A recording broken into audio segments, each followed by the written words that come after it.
Now, from the bleachers to the end zones, gridirons up and down the coast. Live from the largest sports team on local television. This is Friday Football Focus. This is Ronnie Jenkins, former NFL player. You are watching Friday Football Focus. Waianimi's Ronnie Jenkins once rushed for 619 yards in one game in 1995. That was a Thursday against Rio Mesa. That was then, this is now. Welcome to Friday Football Focus. I am Mike Clan. We start out in the Channel League. Two high-scoring teams meeting in Santa Barbara, the Dons and Pacifica Tritons. Friday Football Focus reporter Blake Devine joins us live with the highlights. Mike, both these teams like to light up the scoreboard. Last week, Pacifica scored over 60 points, while Santa Barbara has already tallied over 40 points 3 times this season. Homecoming game at Peabody Stadium as the Dons enter the evening on a 5-game win streak. First drive of the night, Koa Herrera takes the carry and punches it in for the score. Dons go up 7-0. Later on in the first quarter, Santa Barbara quarterback Abel Renteria scrambling around, showing off his speed, pushing past a few defenders before Nico Nerez lays him out in physical fashion. Game knotted up at 7 midway through the second before Tag Harrison lets one fly into the arms of Tommy Alfaro, who tiptoes his way into the end zone. Tritons take a 14-7 lead. But the Dons would bounce back. Renteria takes the snap and delivers this dime to Trent Williams, who comes down with the catch. Game tied up at 14. Yet Pacifica would swiftly drive down the field and convert on a field goal, headed into halftime with a 17-14 lead. At halftime, homecoming festivities as Dons offensive lineman Joel Flores is named a Prince, along with volleyball standouts Emma Zufalato and Remy Rosales. Congrats to all that were honored, including my little sister Bridget.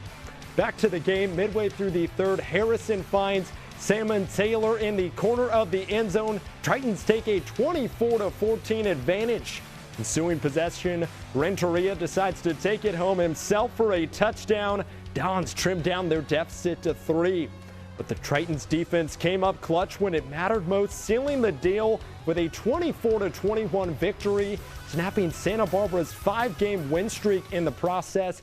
Dons are now 5-2 overall and 1-1 in Channel League play. Santa Barbara stays at home next week to face off with Oxnard. Live in the studio, I'm Blake Devine. Mike, back to you. Thank you, Blake. The Divines well represented at Peabody Stadium. Now to the Mountain League, where Nipomo was undefeated on the season but would face a stiff challenge in Paso. Robles. Dave Alley has all the action. Mike, 8 weeks into the schedule, Nipomo still perfect, 6-0 to start the season. Going back to last season, 10 straight wins. Both of those are school records. But now, over the final 3 weeks, comes the gauntlet. Paso Robles tonight, St. Joseph next week, then rival Arroyo Grande. This game, first ever meeting between the two programs. Late first quarter, no score, Nipomo punting, but it's blocked, and Paso's Derek Tidwell coming up with the ball. Bearcats in business, and they take advantage just a few plays later at the 1. Leo Kemp into the end zone with the score. Bearcats striking first, up 6-0. Move to the second on a 4th and 4 from the Nipomo 33. Kemp again getting the call and delivering the first down and more, going all the way for the score. Second touchdown of the game. Paso up 13-0. Then late in the half, looking for more. Paso setting up for a field goal. Hard to tell if it's a high snap or a fake. Either way, Gustavo Garcia taking off, trying to make something happen, but Cole Gilson making the stop. Big play there, keeping the game close at the half. Titans struggling on offense, but down just 13-0 into the third. Nipomo trying to get something going, but Nate Reese has his pass tipped and intercepted by Trevor Lambeth, and the turnover proves costly. Moments later, Kemp again, this time from the 9, scoring his 3rd touchdown of the game. 19-0 Paso, and it figured to be the knockout punch, but Nipomo not going down so easily. Move to the 4th, Titans finally breaking through. Reese going downfield, hitting a wide open Kyle Kuhn. 55-yard score, breathing new life into Nipomo. Then just a few minutes later, Reese again going vertical, showing off the arm, hitting Alex Terrones in stride.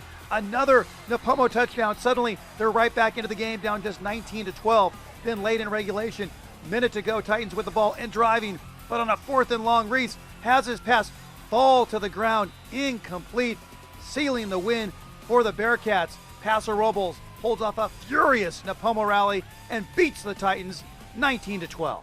With the win, Paso Robles picks up its third consecutive victory. They improved to 4-2 overall, 2-0 in the Mountain League, and they take over first place. They'll be back home next Friday with Pioneer Valley. Nipomo suffers its first loss of the season, drops to 6-1 overall, 2-1 in league, and they had their 10-game winning streak that dated back to last season also come to an end. They'll be back here on Thursday with St. Joseph. Reporting in Nipomo, Dave Valley for Friday Football Focus. Back to you, Mike. All right, Dave, a thriller in Nipomo. Well, good Mountain League contest in Arroyo Grande as well as the Eagles welcome the St. Joseph Knights into the nest. Both these teams have designs on being king of the mountain. After dropping their first 2 games on the year, Arroyo Grande has won 4 straight.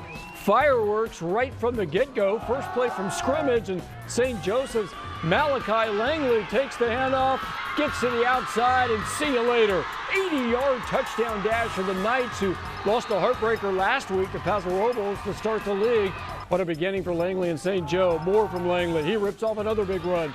He doesn't go all the way, but the Knights in business again at the 12, and Carter Vargas caps it off with an easy touchdown. 14-0 Knights just 5 minutes into the game. Issues for AG, who started slow last week as well in their win against PB. Fumble, and St. Joe's Gage Muscle has the pigskin. The Knights on point with the running game. Carter Vargas works his way upfield for a first down. More from Vargas, takes this run inside the 10 of Arroyo Grande, and Vargas finishes off the drive with another touchdown for the Knights, and it's 21-0. Now AG did get their offense going, but St. Joe scored at will, and they pick up a big win. St. Joseph wins 39-21. Now we want to send our very best to the Knights senior safety, Chris Miller, who suffered a serious leg injury tonight and was taken away by ambulance. All right, at Righetti, the Warriors and rival Pioneer Valley were not only battling for the helmet, but they were also both trying for their first win of the season. Early first quarter, running back Brian Monaghetti scoring for Righetti. On the outside, 5-yard TD run, 7-0 Warriors. Second quarter, Righetti back in the end zone. It's Braden Claiborne to Elijah Swanson. 15-yard strike, 14-0 Warriors. Still in the first half, Warriors, another first down. Claiborne to Cooper Bagby, and then Claiborne using his legs from there. He scrambles, shows off some nice moves, gets it near the goal line for Righetti, and after they got backed up a bit, not a problem for Claiborne. He runs it 10 yards for another Righetti touchdown, and they led 20-0 at the half, and the Warriors win 20-6. So Righetti breaks into the win column. PV is at Paso next Friday. More Channel League action on the way. Lompoc highlights at Rio Mesa. That's next. Plus Dos Pueblos going after a road win in Oxnard against the Yellow Jackets.